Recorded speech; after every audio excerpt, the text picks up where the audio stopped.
आज की दुनिया एक क्रूशियल टर्निंग पॉइंट पर खड़ी है। क्यों?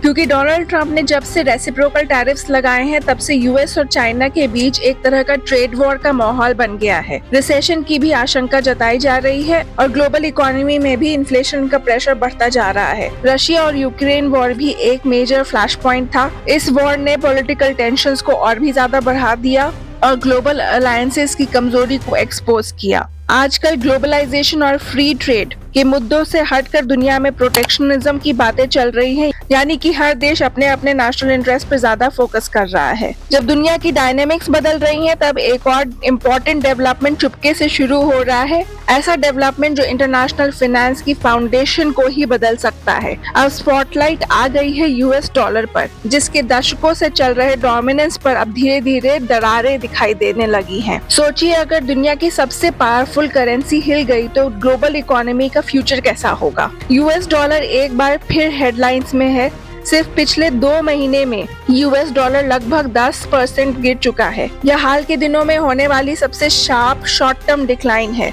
डोनाल्ड ट्रंप की एग्रेसिव ट्रेड पॉलिसीज और ट्रेड थ्रेट्स ने ग्लोबल मार्केट्स को हिला दिया है। रिसेशन की भी संभावना है। ग्लोबल इन्वेस्टर्स अपना पैसा डॉलर डिनोमिनेटेड एसेट से निकाल रहे हैं। डॉलर पर जिस स्तर का कॉन्फिडेंस दिखाया जाता था, उस कॉन्फिडेंस में कमी आई है। आज यूएस का नेशनल डेट $34 ट्रिलियन तक पहुंच गया है और सिर्फ इस साल ही $9 ट्रिलियन का रीफाइनेंस करना पड़ेगा। यूएस का डेट टू जीडीपी रेशियो 120% तक पहुंच गया है, जो फिस्कल सस्टेनेबिलिटी पर बड़ा सवाल उठाता है। जो डॉलर कभी भी किसी भी क्राइसिस के टाइम पर सेफ हेवन माना जाता था, वो अपना यह स्टेटस धीरे धीरे खो रहा है।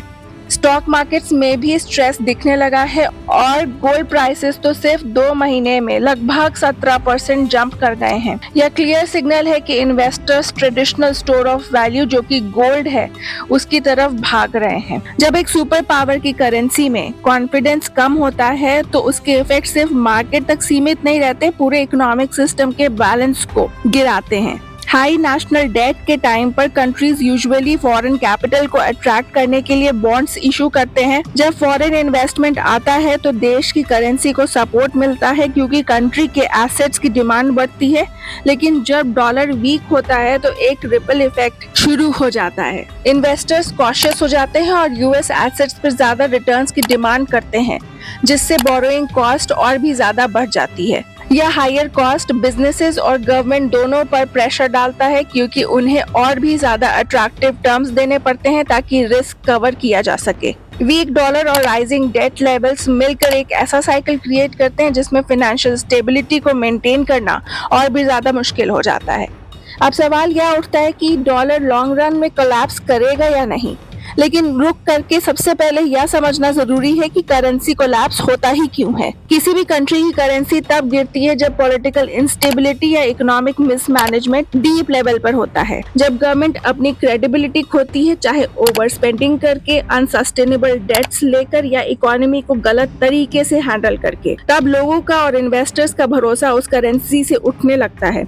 इन्वेस्टर्स अपना पैसा निकाल लेते हैं, लोकल सिटीजन्स भी ट्रस्ट खोते हैं और करेंसी की वैल्यू तेजी से गिरने लगती है। करेंसी कोलैप्स सिर्फ एक फाइनेंशियल इवेंट नहीं होता, या एक इकोनॉमिक शॉक वेव बन जाता है। गवर्नमेंट तक हिल जाती है, प्रोटेस्ट शुरू हो जाते हैं और यह सब पॉलिटिकल टर्मोइल तक पहुंच सकता है।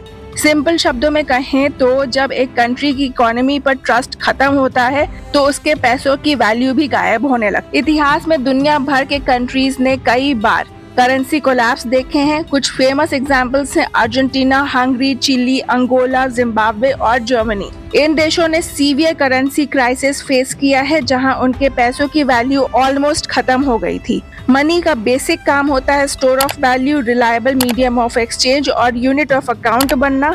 जब पैसा या बेसिक फंक्शन पूरा नहीं कर पाता, तब लोग उसे अबैंडन करना शुरू कर देते हैं। जब इतने सारे कंट्रीज हिस्ट्री में करेंसी कोलैप्स के शिकार हो चुके हैं, तो क्या वही खतरा यूएस डॉलर के लिए भी वेट कर रहा है?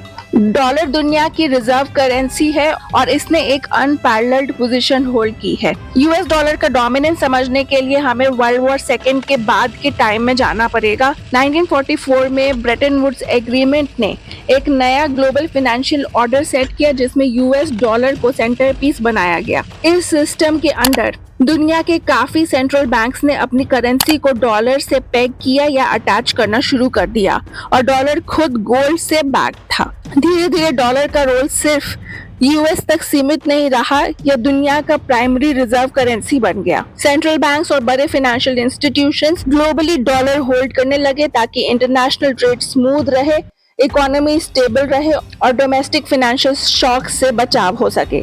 1970s में गोल्ड स्टैंडर्ड खत्म होने के बाद भी डॉलर ने अपनी स्टेटस बनाए रखी क्योंकि यूएस इकोनॉमी का साइज, फाइनेंशियल मार्केट्स की डेप्थ और दुनिया भर में जो ट्रस्ट डॉलर को मिलता था वह सब अनमैच्ड था। पिछले 25 सालों में ग्लोबल फॉरेन करेंसी रिजर्व्स में डॉलर का शेयर 71% से गिरकर लगभग 58% तक आ गया है। फिर भी डॉलर ने ग्लोबल फाइनेंशियल सिस्टम में अपनी डोमिनेंट और प्रिविलेज्ड पोजीशन को बनाए रखा है। आगे बढ़ने से पहले चलिए समझते हैं कि फॉरेन एक्सचेंज रिजर्व्स क्या होता है, या वो एसेट्स होते हैं जो एक कंट्री का सेंट्रल बैंक फॉरेन करेंसीज में होल्ड करता है, मेनली अपनी करेंसी की स्टेबिलिटी मैनेज करने के लिए, इंटरनेशनल डेट चुकाने के लिए और इकोनॉमिक क्राइसिस के टाइम पे इंटरवीन करने के लिए। ज्यादातर रिजर्व्स ऐसी करेंसी में रखे जाते हैं जो ग्लोबली एक्सेप्टेड और स्टेबल होती हैं ताकि उन्हें इंटरनेशनल ट्रेड और फाइनेंशियल ऑब्लिगेशंस के लिए आसानी से यूज किया जा सके। यूएस डॉलर में लॉन्ग स्टैंडिंग ट्रस्ट है, लिक्विडिटी है और ग्लोबल एक्सेप्टेबिलिटी है। अभी तक लगभग 58% ग्लोबल रिजर्व्स डॉलर में है, बाकी ब्रिटिश पाउंड, यूरो और चाइनीज युआन जैसी करेंसीज में रखे जाते हैं। डॉलर की ये ओवरवेलमिंग प्रेफरेंस यूएस को एक अनमैच्ड फाइनेंशियल इन्फ्लुएंस देता है, ऐसा पावर जो अब तक ऐसी और किसी भी करेंसी के पास इतने लंबे समय तक नहीं रहा है। यूनाइटेड स्टेट्स ने हमेशा मिलिट्री, पॉलिटिकल और इकोनॉमिक लेवल पर अनमैच्ड पावर होल्ड की है और बिल्कुल उसी तरह यूएस डॉलर भी उसके हाथों में एक पावरफुल टूल रहा है, लेकिन अक्सर पावर अपना ही डाउनफॉल का बीज लेकर आता है। यूएस ने डॉलर को सिर्फ एक करेंसी नहीं बल्कि एक वेपन की तरह यूज करना शुरू कर दिया, अपनी डोमिनेंस का फायदा उठाते हुए ग्लोबल फाइनेंशियल सिस्टम में सैंक्शंस लगाने और इंटरनेशनल ट्रांजैक्शंस कंट्रोल करने के लिए। एक सबसे striking example Russia Ukraine war के टाइम देखने को मिला, जब यूएस ने लगभग $300 बिलियन के रशियन एसेट्स जो यूएस डिनोमिनेटेड अकाउंट्स में थे उन्हें फ्रीज कर दिया। इस एक्शन ने पूरी दुनिया को शॉक में डाला। कई कंट्रीज को यह रियलाइज होने लगा कि उनकी इकोनॉमिक सॉवरेनिटी भी रिस्क में पड़ सकती है अगर उनके रिलेशंस अमेरिका से खराब हो गए तो। इसलिए काफी नेशंस ने अपनी डॉलर रिजर्व्स कम करने और गोल्ड होल्डिंग्स बढ़ाने की स्ट्रैटेजी अपनानी शुरू कर दी ताकि वो सेफ और ऑल्टरनेटिव्स ढूंढ सकें। यूएस ने हमेशा डॉलर की डोमिनेंस का यूज अपने जियोपॉलिटिकल ऑब्जेक्टिव्स को बढ़ाने और अपने ग्लोबल सुप्रीमेसी बनाए रखने के लिए किया है। इस स्ट्रैटेजी में आता है अपने डोमेस्टिक लॉज को इंटरनेशनली अप्लाई करना, टारगेटेड नेशंस या एंटिटीज को डॉलर बेस्ड पेमेंट जैसे कि स्विफ्ट से एक्सक्लूड करना, डॉलर डिनोमिनेटेड एसेट्स को फ्रीज या सीज करना और उन ट्रांजैक्शंस को अंडरमाइन करना जो यूएस इंटरेस्ट से अलाइन नहीं होते। यह एक्शंस अक्सर एक ब्रॉडर एजेंडा का पार्ट माने जाते हैं जो लोगों के हिसाब से डीप स्टेट से ड्रिवन है, जो कि एक परमानेंट पॉलिटिकल और इंस्टीट्यूशनल नेटवर्क है जो ग्लोबल इन्फ्लुएंस बनाए रखता है। लेकिन सिर्फ जियोपॉलिटिक्स नहीं, यूएस के इंटरनल इकोनॉमिक डिसीजंस ने भी डॉलर की लॉन्ग टर्म स्टेबिलिटी पर सवाल खड़े किए हैं। पिछले 2 दशकों में स्पेशली 2008 फाइनेंशियल क्राइसिस और कोविड-19 पैंडेमिक के दौरान यूएस फेडरल रिजर्व ने एग्रेसिव मॉनेटरी एक्सपेंशन की, मैसिव एसेट परचेजेस किए और अल्ट्रा लो इंटरेस्ट रेट्स रखे।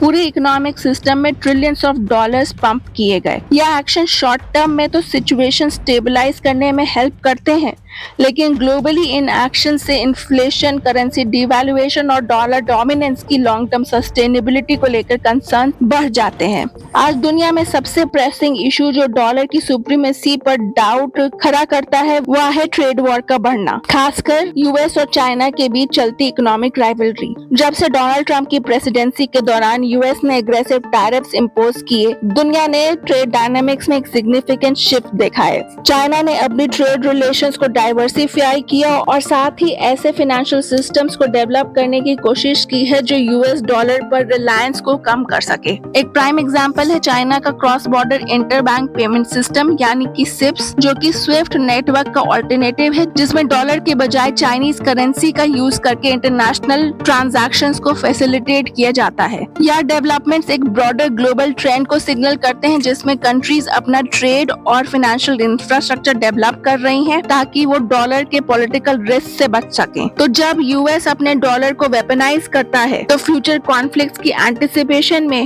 दूसरे कंट्रीज को डॉलर के बियॉन्ड सोचने पर एक तरह से मजबूर कर रहा है। डॉलर में कॉन्फिडेंस की यह कमी सिर्फ इंटेंशनल नहीं है बल्कि एक नेचुरल रिएक्शन भी है जो शिफ्टिंग ग्लोबल इकोनॉमिक ऑर्डर का रिजल्ट है। आजकल काफी कंट्रीज ऑल्टरनेटिव ट्रेड सिस्टम्स की तरफ शिफ्ट कर रही हैं, मतलब कि अब वो डॉलर को बाईपास करने के तरीके ढूंढ रही हैं, जैसे कि लोकल करेंसीज में ट्रेड करना। यह एक बड़े ट्रेंड का हिस्सा है जिसे हम डी डॉलराइजेशन कहते हैं, जहां नेशंस अपनी निर्भरता यूएस डॉलर पर कम करना चाहते हैं, खासकर कि इंटरनेशनल ट्रांजैक्शंस में।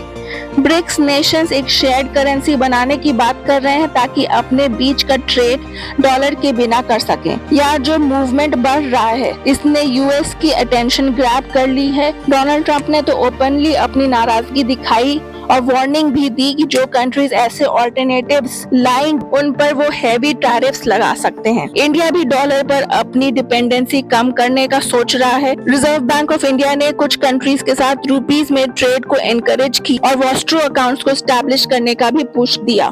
यह सब दिखाता है कि ग्लोबल लैंडस्केप काफी इवॉल्व कर रहा है और डॉलर की डोमिनेंस पर अब धीरे धीरे सवाल उठ रहे हैं। लेकिन डॉलर का टोटल कोलैप्स नियर फ्यूचर में होना मुश्किल है। डॉलर अभी भी अपनी डोमिनेंट पोजीशन बनाए हुए है और ग्लोबल इन्वेस्टर्स अभी भी इसे अनसर्टेनिटी के वक्त एक सेफ हेवन मानते हैं। हाँ, आने वाले समय में दूसरी करेंसीज का इम्पोर्टेंस बढ़ सकता है, लेकिन डॉलर का वर्ल्ड रिजर्व करेंसी का स्टेटस तुरंत खत्म होने वाला नहीं है। कुछ फेडरल रिजर्व के ऑफिशियल्स ने भी माना है कि यूएस अपनी डॉलर डोमिनेंस को अब फॉर ग्रांटेड नहीं ले सकता, लेकिन अभी तक डॉलर ट्रेड और फाइनेंस में डीपली एम्बेडेड है। अगले कुछ वीक्स में हो सकता है कि डॉलर थोड़ा रीगेन करे, शायद अपनी पहली वाली स्ट्रेंथ तक ना पहुंचे, लेकिन हाँ, कुछ ग्लोबल फोर्सेस जैसे कि trade Wars, emerging alternative systems, इनसे डॉलर के स्टेटस में फ्यूचर में बदलाव जरूर आएगा। आज हम एक डेवलपिंग मल्टीपोलर वर्ल्ड में हैं, जहां ग्लोबल पावर अब सिर्फ एक कंट्री के हाथ में नहीं